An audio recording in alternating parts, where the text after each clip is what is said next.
বসো এখানে, এখানে বসো। ওটা হ্যাঁ বলো। জি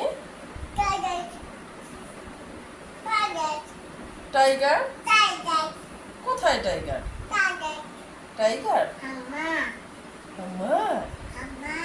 হ্যাঁ মা।